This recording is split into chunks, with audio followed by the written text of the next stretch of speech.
नमस्कार, मैं डॉक्टर राकेश पाठक।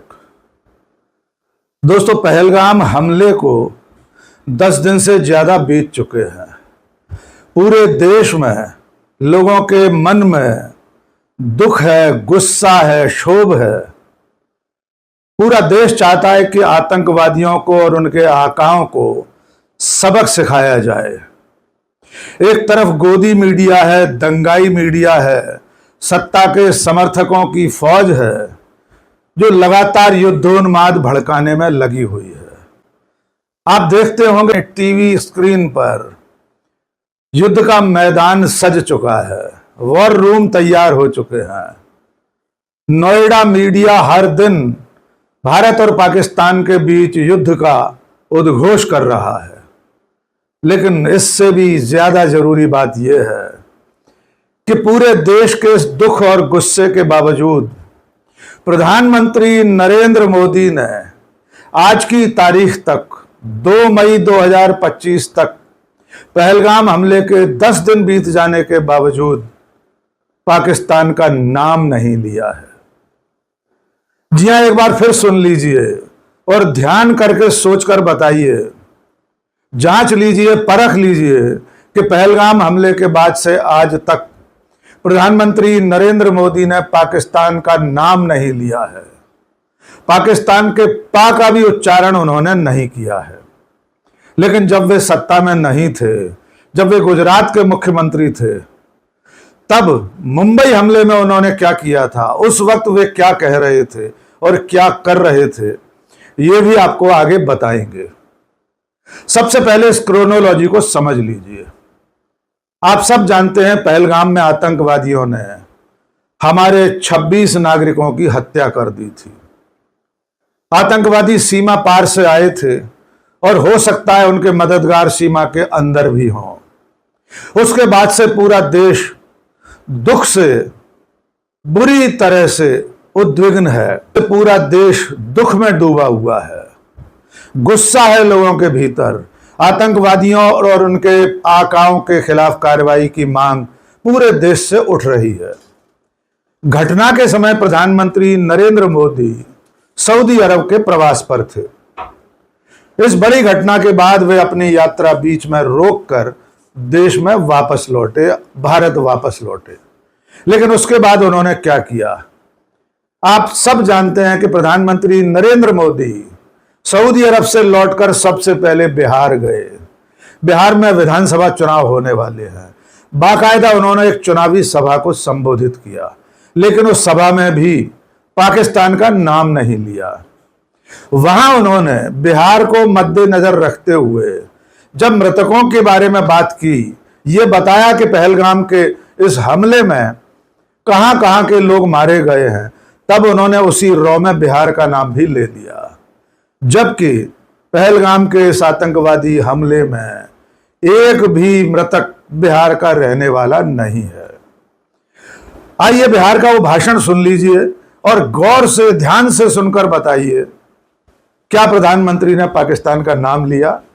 निश्चित तौर पर पूरा भाषण सुनने के बाद आप खुद इस नतीजे पर पहुंचेंगे कि प्रधानमंत्री ने बिहार के इस चुनावी भाषण में पाकिस्तान का नाम नहीं लिया। 22 अप्रैल को जम्मू कश्मीर के पहलगाम में आतंकियों ने मासूम देशवासियों को जिस बेरहमी से मारा है, उससे पूरा देश व्यथित है। कोटि कोटि देशवासी दुखी हैं। सभी पीड़ित परिवारों के इस दुख में पूरा देश उनके साथ खड़ा है। जिन परिवारजनों का अभी इलाज चल रहा है, वे जल्द स्वस्थ हो, इसके लिए भी सरकार हर प्रयास कर रही है। साथियों, इस आतंकी हमले में किसी ने अपना बेटा खोया, किसी ने अपना भाई खोया, किसी ने अपना जीवन साथी खोया है। उनमें से कोई बांग्ला बोलता था, कोई कन्नड़ा बोलता था, कोई मराठी था, कोई ओडिया था, कोई गुजराती था, कोई यहां बिहार का लाल था। तो आपने सुन लिया कि प्रधानमंत्री नरेंद्र मोदी मृतकों के राज्यों के नाम ले रहे थे और उसी क्रम में उन्होंने बिहार का नाम भी ले दिया। अब आइए उसके बाद की एक और घटना आपको याद दिला देते हैं। प्रधानमंत्री ने बीते रविवार को अपने मन की बात में भी इस घटना का जिक्र किया। उन्होंने कहा कि पूरे देश का खून खौल रहा है, जो लोग भी इसके जिम्मेदार हैं वे बख्शे नहीं जाएंगे, उन्हें दुनिया के किसी भी कोने से ढूंढकर सजा दी जाएगी। लेकिन मन की बात में भी प्रधानमंत्री नरेंद्र मोदी ने पाकिस्तान का नाम नहीं लिया। आइए सुनिए मन की बात का वो हिस्सा जहां पर वे लीची की महिमा के अलावा इस पहलगाम हमले के बारे में बात कर रहे थे। ऐसे समय में जब कश्मीर में शांति लौट रही थी, स्कूल कॉलेजों में एक वाइब्रेंसी थी, निर्माण कार्यों में अभूतपूर्व गति आई थी, लोकतंत्र मजबूत हो रहा था, पर्यटकों की संख्या में रिकॉर्ड बढ़ोतरी हो रही थी, लोगों की कमाई बढ़ रही थी, युवाओं के लिए नए अवसर तैयार हो रहे थे। देश के दुश्मनों को, जम्मू कश्मीर के दुश्मनों को ये रास नहीं आया कि आका चाहते हैं कश्मीर फिर से तबाह हो जाए, और इसलिए इतनी बड़ी साजिश को अंजाम दिया। आतंकवाद के खिलाफ इस युद्ध में देश की एकता, 140 करोड़ भारतीयों की एकजुटता हमारी सबसे बड़ी ताकत है। यही एकता आतंकवाद के खिलाफ हमारी निर्णायक लड़ाई का आधार है।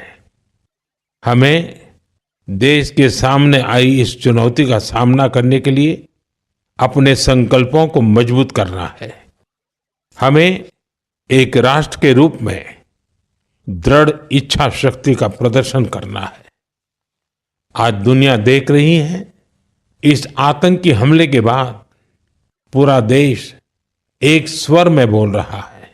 तो इस बड़ी आतंकवादी घटना के बाद प्रधानमंत्री के औपचारिक रूप से जो दो बयान सामने आए हैं, उन दोनों में उन्होंने पाकिस्तान का जिक्र नहीं किया है, न तो बिहार की आम सभा में और न मन की बात में। इसके अलावा वे विदेश से लौटकर सर्वदलीय बैठक में शामिल नहीं हुए थे और बिहार चले गए थे।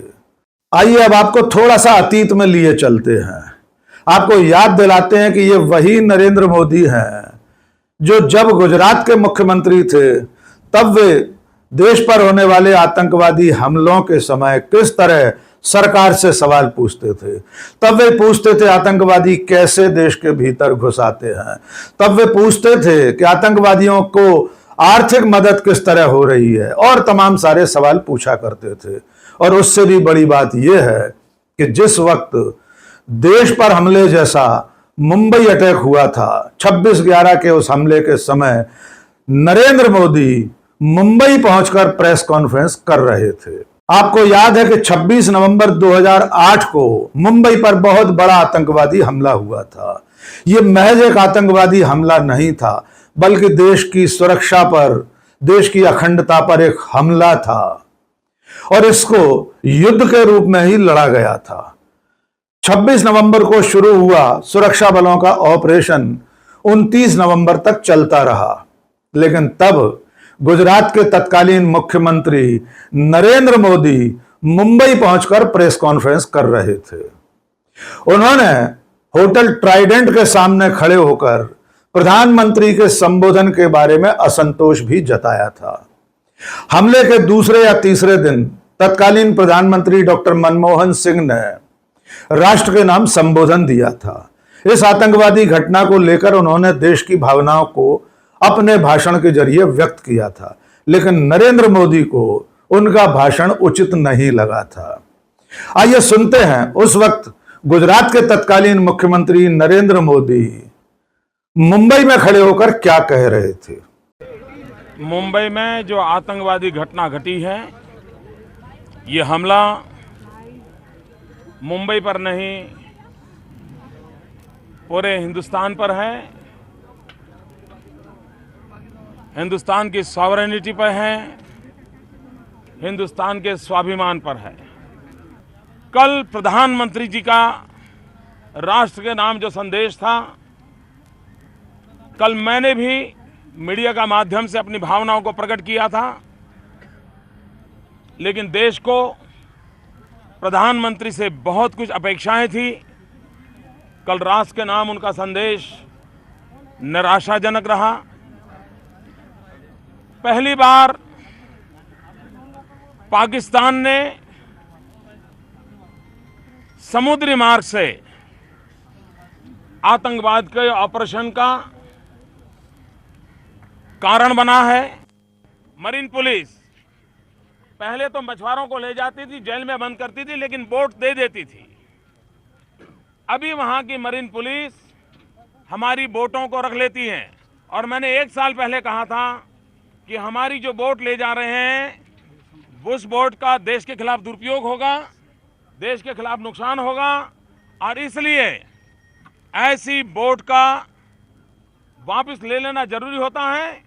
और जो आशंका मैंने प्रकट की थी, वह दुर्भाग्य से आज सच बन के निकली है। आपको एक बार फिर याद दिला दें, जिस वक्त नरेंद्र मोदी होटल ट्राइडेंट पर प्रेस कॉन्फ्रेंस कर रहे थे, ठीक उस वक्त हमारे सुरक्षा बल आतंकवादियों के खिलाफ ऑपरेशन चला रहे थे। 29 नवंबर की दोपहर तक ऑपरेशन खत्म नहीं हुआ था, उससे पहले नरेंद्र मोदी ने प्रेस कॉन्फ्रेंस कर ली थी। एक और बात जानना बहुत जरूरी है, जिस वक्त नरेंद्र मोदी मुंबई जाकर तत्कालीन केंद्र सरकार से सवाल पूछ रहे थे, उसके एक दिन पहले भारतीय जनता पार्टी ने, उसकी राष्ट्रीय इकाई ने इस हमले को एक फुल स्केल वॉर का नाम दिया था। बीजेपी ने तब कहा था कि यह भारत पर हमला है, ये एक तरह से पूर्ण युद्ध है, और भारतीय जनता पार्टी डॉक्टर मनमोहन सिंह की सरकार के साथ है। लेकिन अपनी ही पार्टी की रीति नीति से अलग चलकर गुजरात के तत्कालीन मुख्यमंत्री नरेंद्र मोदी मुंबई पहुंचकर सरकार से सवाल पूछ रहे थे। अब एक और महत्वपूर्ण जानकारी आपके साथ साझा करते हैं।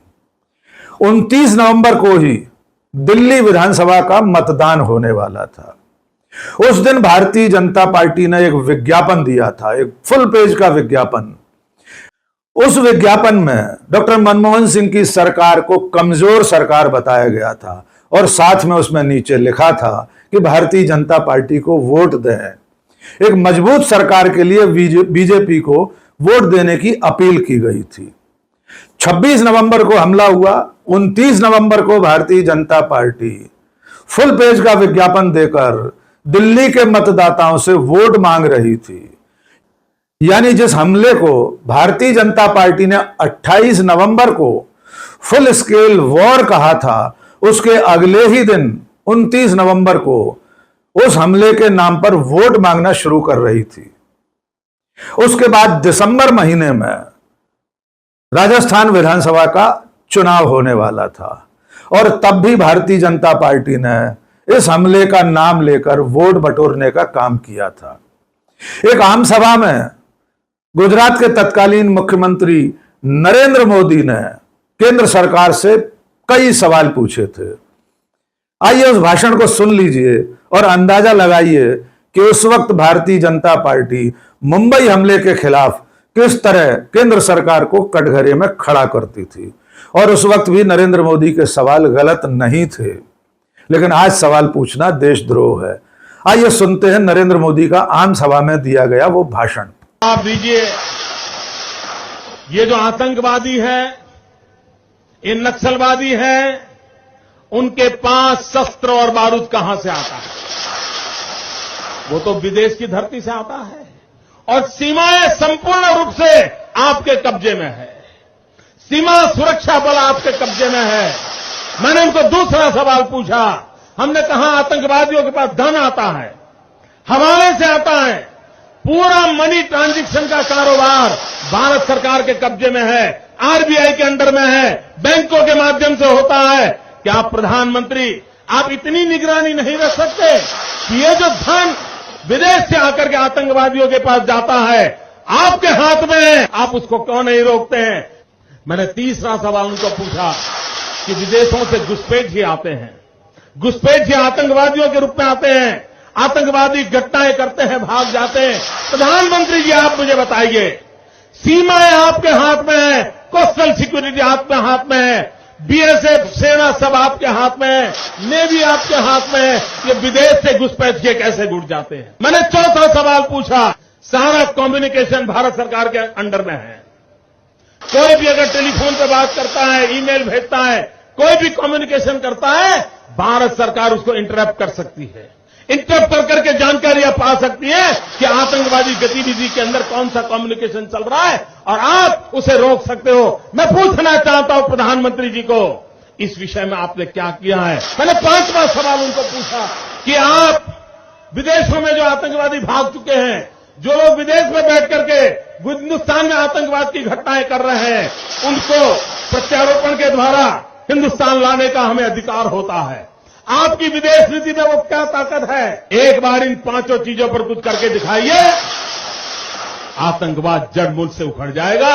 राज्यों के अधिकार हथिया करके राजनीति के करने के खेल छोड़ दीजिए। भाइयों बहनों, दिल्ली की सल्तनत के पास मेरे इन सवालों के जवाब नहीं है। दिल्ली की सरकार में वो सीना नहीं है, 46 इंच का सीना लगता है दोस्तों, तब जाकर। तो आपने सुना कि नरेंद्र मोदी जितने सवाल पूछ रहे हैं वे वाजिब सवाल हैं, लेकिन आज की तारीख में पहलगाम हमले के बाद अगर कोई व्यक्ति ऐसे ही सवाल पूछता है तो उसके खिलाफ एफआईआर दर्ज करा दी जाती है।